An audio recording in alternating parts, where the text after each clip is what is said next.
I'm Adam Britt with QB365, and this is episode 7 of the breakdown.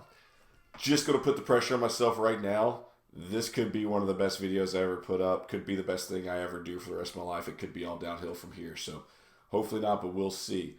Did you guys check out the video that went viral a couple weeks ago where old man Brett Favre went to that indoor facility and just started throwing laser beams at those poor DBs? Well, I thought it was awesome.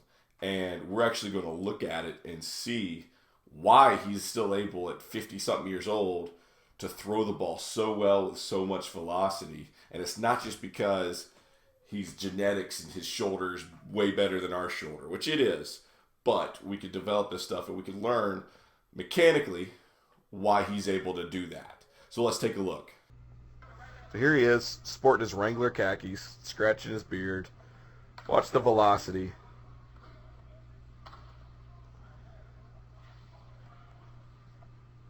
Ouch! As an added treat, check out that guy's x-rays from the hospital today. Yeah, I don't think he's going to be quite ready for OTAs. But as we keep going, just watch how he does it without a lot of movement in his upper body. Arms basically doing most of the work. I wouldn't fool around with Brett either, sir. So let's actually slow it down and take a look at what he does. So the first thing you'll see is he starts the ball pretty low. Well, he kind of always has, right? He makes it work from here. He likes having that big circle. The lower you start it, the bigger a circle you're going to have. If you start it up here, the shorter, quicker circle you're going to have with the arm path. So he's going to start it low. He's going to have a big circle. If you're a younger guy, you can't do some of the things that Brett can do, and you want to start pre-pass this low, you could have some issues. Issues with timing of the arm getting ahead fast enough, and with just release speed. It's going to take longer. So he comes up, he's at the L position for a split second. It's part of the path, but not a pinpoint place where he's trying to get to. And then the big deal here is he can control his front side. Look at the front arm. The elbow is detached from the rib cage. It's pointing ahead, but the big deal is the front hand. The front hand's down. If it was up here, that front shoulder and front side would want to go with that and open everything up. He would be in trouble if that happened. But because of that great arm position right here on the front arm, it's counterbalancing the back arm and really is able to control that front side, which allows him to shoot that shoulder and shoot that arm through to get ahead. Now he's got a pretty low position right here. That's really even with the shoulder. Wouldn't want to go lower than this on a consistent basis, but because of that front side discipline and arm speed, he's able to get the elbow ahead of the shoulder, and now he can support the extension.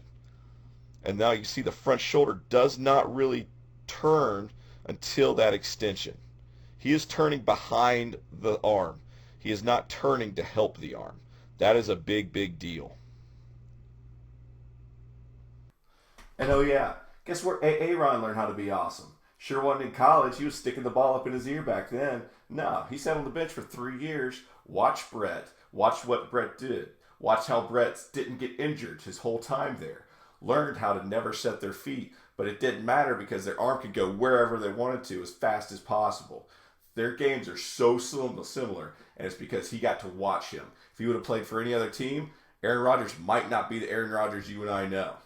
So let's look at Rodgers. Here he is in kind of a similar context. He's doing some dude-perfect trick shots. He starts the ball a little higher here, not quite as low as Brett was. So his circle isn't going to be quite as long. It's going to be a little quicker. Same kind of motion back. He gets to the L position for the split second. Look at the front arm. Does the same thing. Maybe a little tighter than Brett's, but that front shoulder stays closed so long.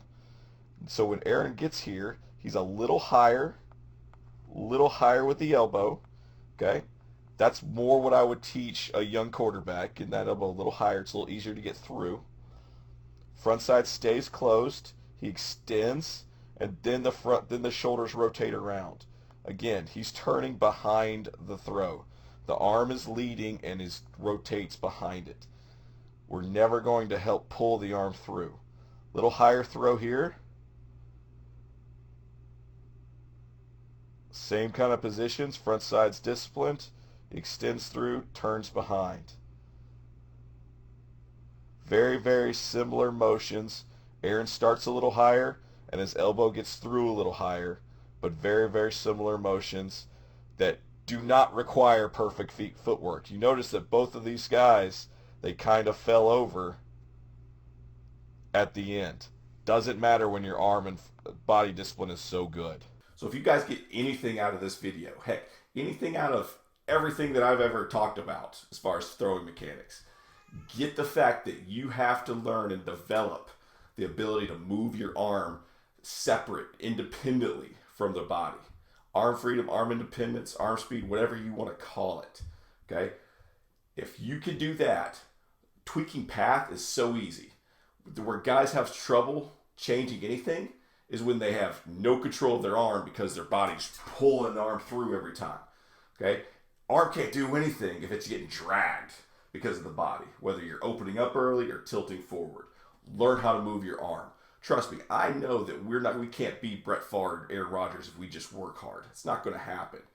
But it absolutely developed that explosiveness with your arm, that independence, that freedom with your arm, if you know the right things to do. And it goes way more than band work and things like that. You have to drill it when you throw. You have to do some performance training, building up that speed in the arm, and learning how to move that arm any direction as fast as it wants to go. That's the arm freedom that I talk about a lot. If you'll do this, guys, put in the work, put in the effort, put in the time, have some guidance through the process so you're not wasting your time.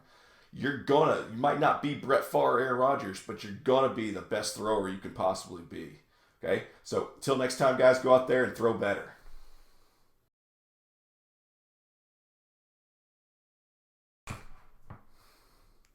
I don't like cussing in my videos, but this is good shit.